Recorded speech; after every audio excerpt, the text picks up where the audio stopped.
Libro, Antropología gnóstica. Prefacio. Antropología gnóstica. De la segunda edición de Antropología gnóstica. La obra que presentamos en este libro es el resultado de un trabajo muy singular.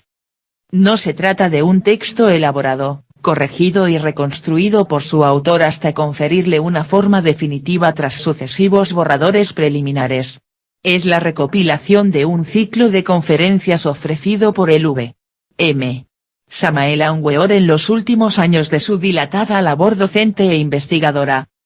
Pese a lo que esto podría dar a entender, no se trata de unos capítulos independientes inconexos, correspondientes a conferencias elegidas al azar o impartidas a diferentes públicos. Bien al contrario, tenemos en las manos una obra unitaria en su conjunto y temática, integrada por 7 capítulos. 6 de ellos son transcripción fiel de dichas conferencias recogidas en cinta magnetofónica y pronunciadas entonces ante un determinado auditorio, formado por personas ya impuestas en los temas fundamentales del conocimiento universal cuya síntesis son los 3 factores de la revolución de la conciencia. El capítulo 5 está situado en el lugar que cronológicamente le corresponde, pero es el único que no se ha podido contrastar con la cinta correspondiente a dicha cátedra. Por tal motivo conserva el texto aparecido en la primera edición de Antropología gnóstica. El valor que encierra esta obra estriba en el hecho de que las conclusiones y afirmaciones que en ella se expresan son el resultado de la experiencia directa y objetiva de su autor, quien utilizando ciertas facultades y sentidos de percepción interna que se manifiestan de forma consciente en todo aquel individuo que ha logrado la autorrealización íntima del ser, pudo penetrar en las regiones superiores de la naturaleza, y adentrarse en el conocimiento verdadero de su historia, reinos y razas ocultas a los ojos del profano, del intelecto.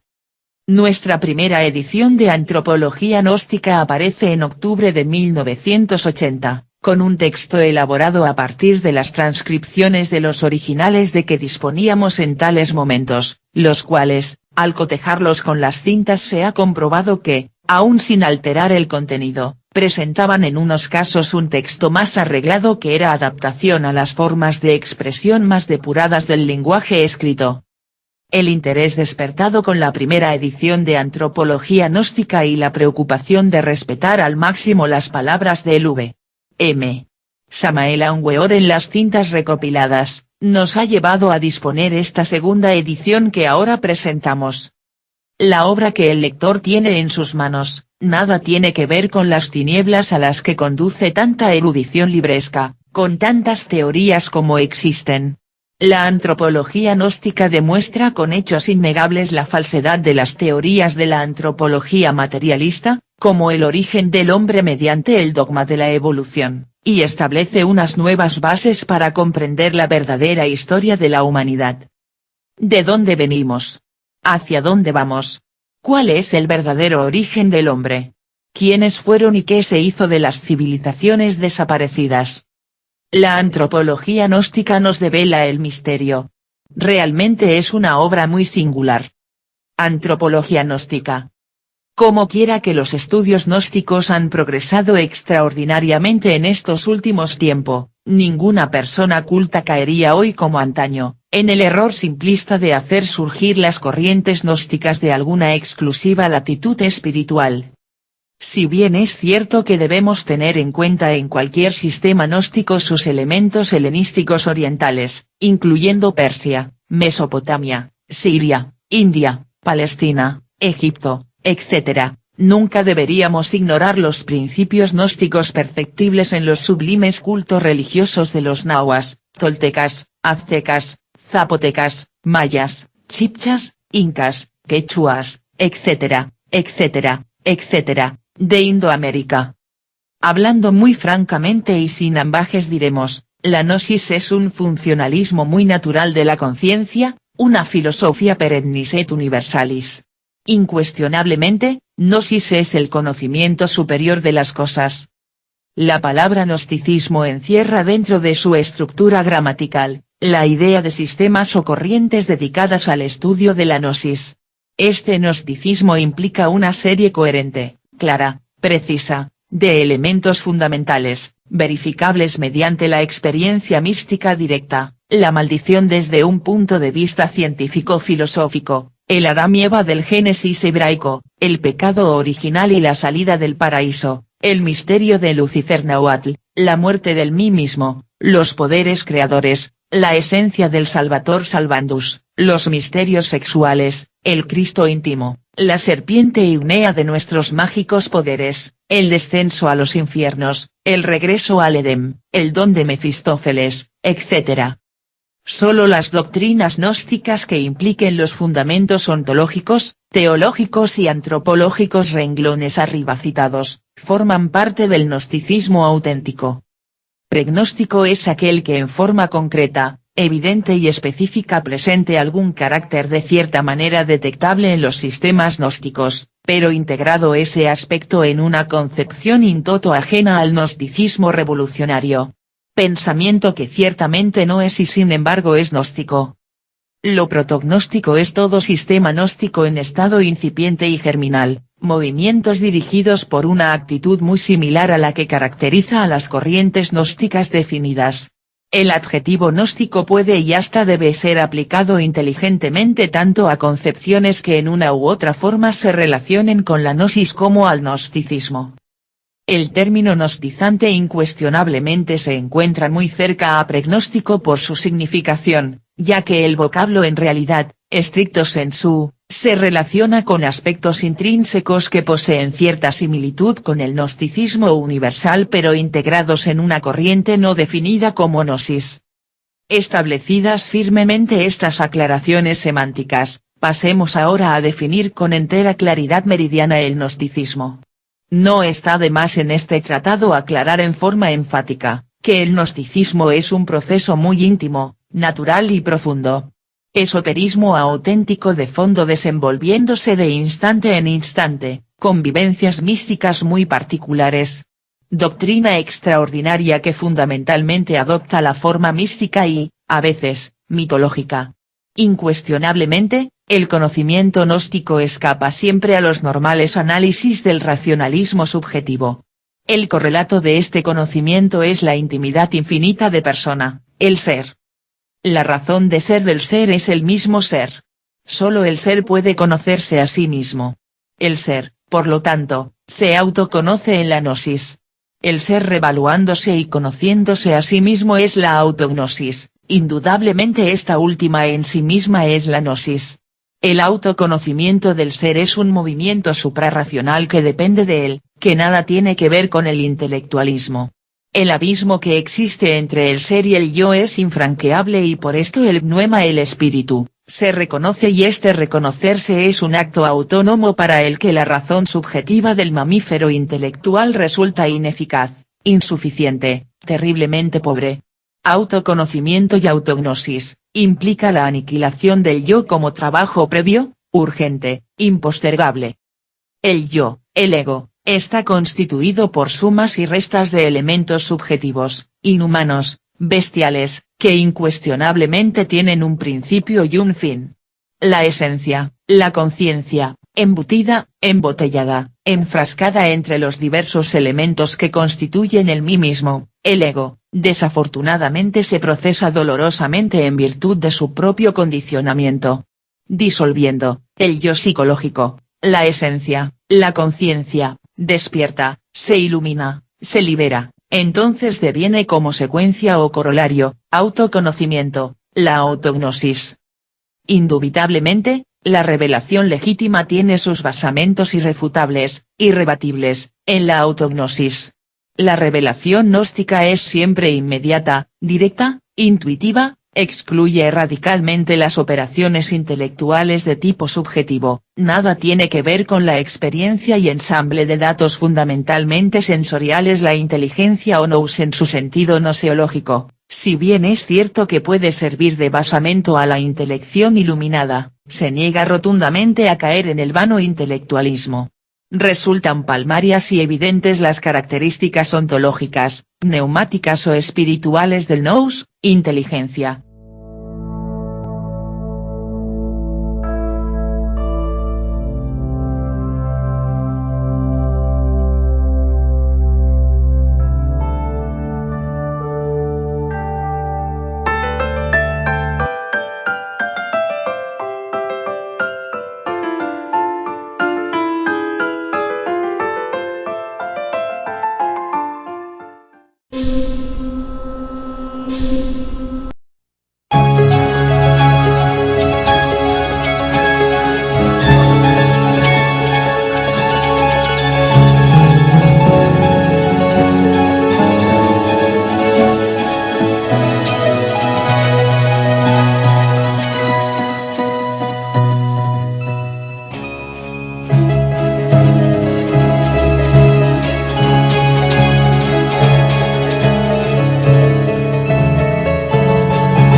nombre de la verdad declaro solemnemente que el ser es la única real existencia, ante cuya transparencia inefable y terriblemente divina, eso que llamamos yo, ego, mí mismo, sí mismo, es meramente tinieblas exteriores, llanto y crujir de dientes. La autognosis, o reconocimiento autognóstico del ser, dada la vertiente antropológica del pneuma o espíritu, resulta algo decididamente salvador. Conocerse a sí mismo es haber logrado la identificación con su propio ser divinal. Saberse idéntico con su propio pneuma o espíritu, experimentar directamente la identificación entre lo conocido y lo cognoscente, es eso que podemos y debemos definir como autognosis. Ostensiblemente, esta develación extraordinaria nos invita a morir en sí mismo, eliminación de nuestra psiquis subjetiva, a fin de que el ser se manifieste en nosotros. Por lo contrario, alejarse del ser, continuar como ego dentro de la herejía de la separatividad, significa condenarse a la involución sumergida de los mundos infiernos, infradimensiones. Esta reflexión evidente nos conduce al tema de la libre elección gnóstica. Incuestionablemente el gnóstico serio es un elegido a posteriori. La gnóstica experiencia permite saberse y autorrealizarse íntegramente. Entiéndase por autorrealización el armonioso desarrollo de todas las infinitas posibilidades humanas. No se trata de datos intelectuales caprichosamente repartidos, ni de mera palabrería insubstancial de charla ambigua. Todo lo que en estos párrafos estamos diciendo, tradúzcase como experiencia auténtica, vivida, real. No existe en las corrientes gnósticas el dogma de la predeterminación ortodoxa, que nos embotellaría lamentablemente en una estrecha concepción de la deidad antropomórfica. Dios en griego es Theo, en latín, Deus y en sánscrito, Divo Deva, palabra esta que se traduce corno o ángel o ángeles. Aún entre los más conservadores pueblos semíticos, el más antiguo dios de luz, Elohilu, aparece en los primeros capítulos del Génesis en su forma plural sintética de los Elohim.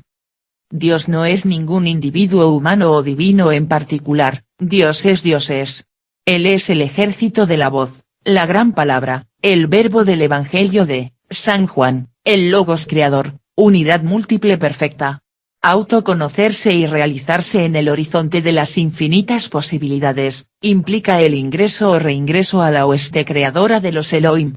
Y esta es la seguridad del gnóstico, el ser se le ha descubierto íntegramente, y sus esplendores maravillosos destruyen radicalmente toda ilusión.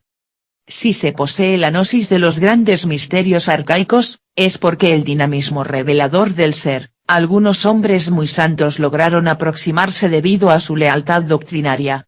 Sin una previa información sobre antropología gnóstica, sería algo más que imposible el estudio riguroso de las diversas piezas antropológicas de las culturas azteca, tolteca, maya, egipcia, etc., etc., etc. En cuestiones de antropología profana dispénsenme la similitud, si se quiere conocer resultados, déjese en plena libertad a un mono, simio, mico o chango, dentro de un laboratorio y obsérvese luego lo que sucede. Los códices mexicanos, papiros egipcios, ladrillos asirios, rollos del Mar Muerto, extraños pergaminos, así como ciertos templos antiquísimos, sagrados monolitos, viejos jeroglíficos, pirámides, sepulcros milenarios, etc., ofrecen en su profundidad simbólica un sentido gnóstico que definitivamente escapa a la interpretación literal y que nunca ha tenido un valor explicativo de índole exclusivamente intelectual. El racionalismo especulativo en vez de enriquecer el lenguaje gnóstico, lo empobrece lamentablemente, ya que los relatos gnósticos, escritos o alegorizados en cualquier forma artística, se orientan siempre hacia el ser. Y es en este interesantísimo lenguaje semifilosófico y semimitológico, de la gnosis, en el que se presentan una serie de invariantes extraordinarias, símbolos con fondo esotérico trascendental que en silencio dicen mucho. Bien saben los divinos y los humanos que el silencio es la elocuencia en la sabiduría. Los caracteres que especifican claramente al mito gnóstico y que mutuamente se complementan entre sí, son los siguientes. 1. Divinidad suprema. 2. Emanación y caída pleromática. 3. Demiurgo arquitecto. 4. Neuma en el mundo. 5. Dualismo. 6. Salvador. 7. Retorno. La divinidad suprema gnóstica es caracterizable como agnostos theos, el espacio abstracto absoluto, el Dios ignorado o desconocido, la realidad una de la cual emanan los Elohim en la aurora de cualquier creación universal. Recuérdese que para Nibbana es el summum bonum, lo absoluto, y por lo tanto, lo mismo que para Nirvana. Más tarde, todo cuanto al parecer existe en este universo, vendrá a tener real existencia en el estado de Paranibbana. Incuestionablemente, las facultades de cognición humana, jamás podrían pasar más allá del imperio cósmico del logos macho-hembra, el demiurgo creador, el ejército de la voz, el verbo. Jehová, el padre-madre secreto de cada uno de nos, es el auténtico Jehová Jod como letra hebrea es el membrum virile, el principio masculino. Eva, lo mismo que Eve, la diosa griega de la juventud y la novia olímpica de Heracles, es el Yoni, el cáliz divino, el eterno femenino. El divino rabí de Galilea en vez de rendir culto al Jehová antropomórfico de la judería, adoró a su divino macho-hembra Jehová, el padre-madre interior. Todas las naciones tienen a su primer dios o dioses como andróginos, no podía ser de otro modo, puesto que consideraban a sus lejanos progenitores primitivos, sus antecesores de doble sexo, como seres divinos y dioses santos, lo mismo que hacen hoy los chinos. En efecto, la concepción artificiosa de un Jehová antropomórfico exclusivista, independiente de su misma obra, sentado allá arriba en un trono de tiranía y despotismo, lanzando rayos y truenos contra este triste hormiguero humano, es el resultado de la ignorancia, mera idolatría intelectual. Esta concepción errónea de la verdad, desafortunadamente se ha apoderado tanto del filósofo occidental como del religioso afiliado a cualquier secta desprovista completamente de los elementos gnósticos. Lo que los gnósticos de todos los tiempos han rechazado, no es al Dios desconocido, uno y siempre presente en la naturaleza, o la naturaleza, sino al Dios del dogma ortodoxo, a la espantosa deidad vengativa de la ley del talión, ojo por ojo y diente por diente. El espacio abstracto absoluto, el Dios incognoscible, no es ni un vacío sin límites, ni una plenitud condicionada, sino ambas cosas a la vez. El gnóstico esoterista acepta la revelación como procedente de seres divinos, las vidas manifestadas, pero jamás de la vida una no manifestable. La deidad incognoscible es el espacio abstracto absoluto, la raíz sin raíz de todo cuanto fue, eso ha de ser. Esta causa infinita y eterna, hállase, por descontado, desprovista de toda clase de atributos, es luz negativa, existencia negativa, está fuera del alcance de todo pensamiento o especulación. El mito gnóstico de Valentín que en forma específica, nos muestra a los 30 eones pleromáticos, surgiendo misteriosos de entre el espacio abstracto absoluto, por emanaciones sucesivas y ordenadas en parejas perfectas, puede y debe servir como arquetípico modelo de un mito monista que en forma más o menos manifiesta, se encuentran presente en todo sistema gnóstico definido. Este punto trascendental de la probole se orienta clásicamente hacia una división ternaria de lo divinal, el agnostos theos, el absoluto, el demiurgo, el propadre, etc. El mundo divinal, el ámbito glorioso del pleroma, surgió directamente de la luz negativa, de la existencia negativa. Antropología gnóstica. Antropología gnóstica. Prefacio. Primera cátedra del origen del hombre. Segunda cátedra. Tercera cátedra. Cuarta cátedra. Quinta cátedra. Sexta cátedra. Séptima cátedra. Glosario adicional. Mensaje del maestro Samael Aun Weor a los misioneros.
Finalmente, el nous, espíritu o pneuma, contiene en sí mismo infinitas posibilidades susceptibles de desarrollo durante la manifestación. Entre los límites extraordinarios del ser y del no ser de la filosofía, se ha producido la multiplicidad o caída. El mito gnóstico de la caída de Sofía, la divina sabiduría, alegoriza solemnemente este terrible trastorno en el seno del plerona. El deseo, la fornicación, el querer resaltar como ego, psiquis subjetiva, origina el descalabro y el desorden, produce una obra adulterada, que incuestionablemente queda fuera del ámbito divinal, aunque en ella quede atrapada la esencia, el buddhata, el material psíquico de la humana criatura. El impulso hacia la unidad de la vida libre en su movimiento, puede desviarse hacia el yo y en la separación fraguar todo un mundo de amarguras. La caída del hombre degenerado es el fundamento de la teología de todas las naciones antiguas. Según Filolao, el pitagórico, siglo V a.C., los filósofos antiguos decían que el material psíquico, la esencia, estaba encerrada entre el yo, como en una tumba, como castigo por algún pecado. Platón testimoniaba, así, que tal era la doctrina de los órficos, y él mismo la profesaba.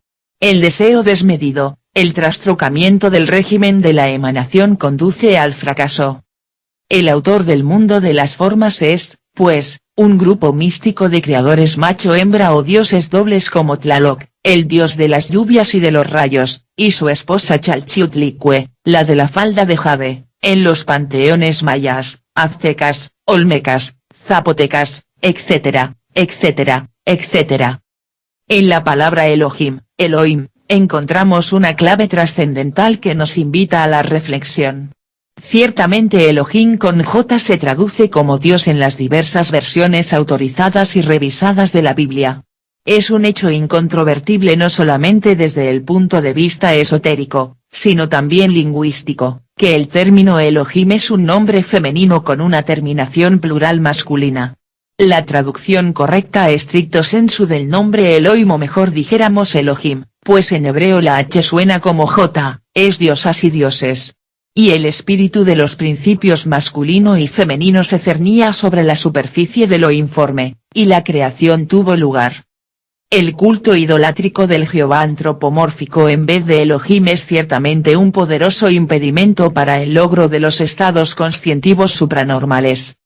Los antropólogos gnósticos en vez de reír escépticos como los antropólogos profanos ante las representaciones de dioses y diosas de los diversos panteones azteca, maya, olmeca, tolteca, druida, egipcio, hindú, caldeo, fenicio, mesopotámico, persa, romano, tibetano, etc., etc., etc., reconocemos en ellas el Elohim, creador del universo. Quien ríe de lo que desconoce, está en el camino de ser idiota. La desviación del demiurgo creador, la antítesis, lo fatal, es la inclinación hacia el egoísmo, el origen real de tantas amarguras. La esencia, la conciencia, embotellada entre el ego, se procesa dolorosamente en el tiempo, en virtud de su propio condicionamiento. Es evidente la debilidad e impotencia desconcertante del pobre mamífero intelectual equivocadamente llamado hombre, como para levantarse del lodo de la tierra sin el auxilio de lo divinal.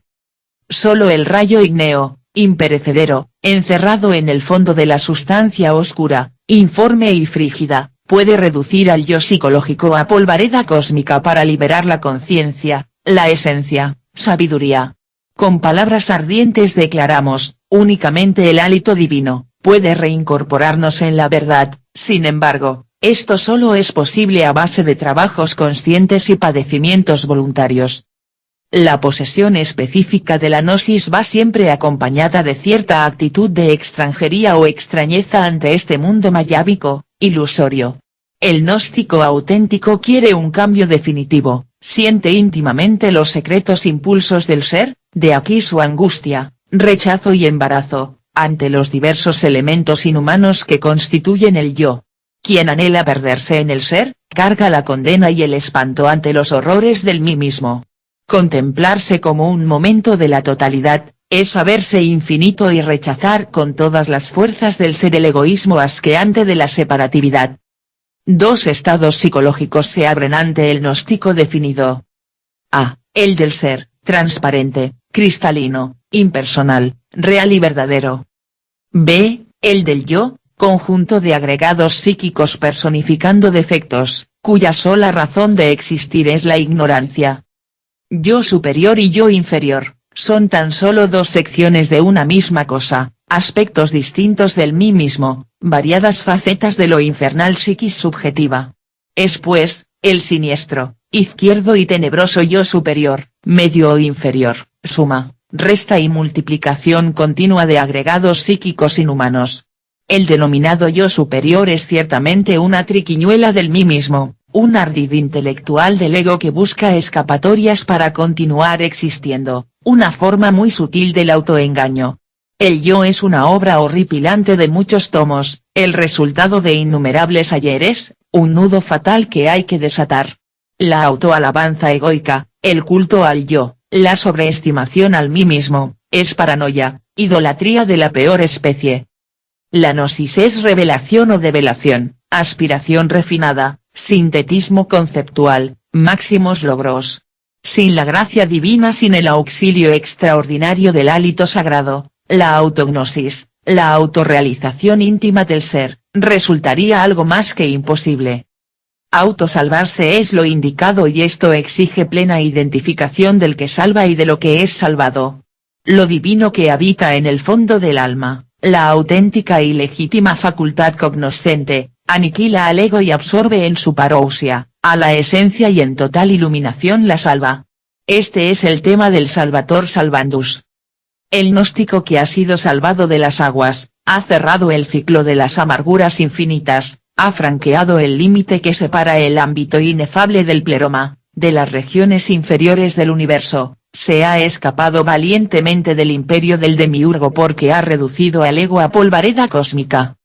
El paso a través de los diversos mundos, la aniquilación sucesiva de los elementos inhumanos, afirma esta reincorporación en el sagrado sol absoluto, y entonces convertidos en criaturas terriblemente divinas, pasamos más allá del bien y del mal.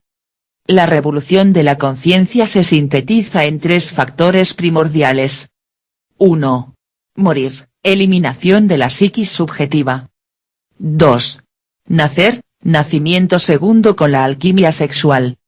3. Sacrificio por la humanidad. Antropología gnóstica. Antropología gnóstica. Prefacio. Primera cátedra del origen del hombre. Segunda cátedra. Tercera cátedra. Cuarta cátedra. Quinta cátedra. Sexta cátedra. Séptima cátedra. Glosario adicional. Mensaje del maestro Samael Aun Weor a los misioneros.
Libros VM Samael Aun Weor. A los 1000 llegamos pero a los 2000 no. Antropología gnóstica. Apuntes secretos de un gurú. Catecismo gnóstico. Conciencia Cristo. Curso esotérico de Cábala. Curso zodiacal. Didáctica del autoconocimiento. Educación fundamental. Ejercicios de la masería.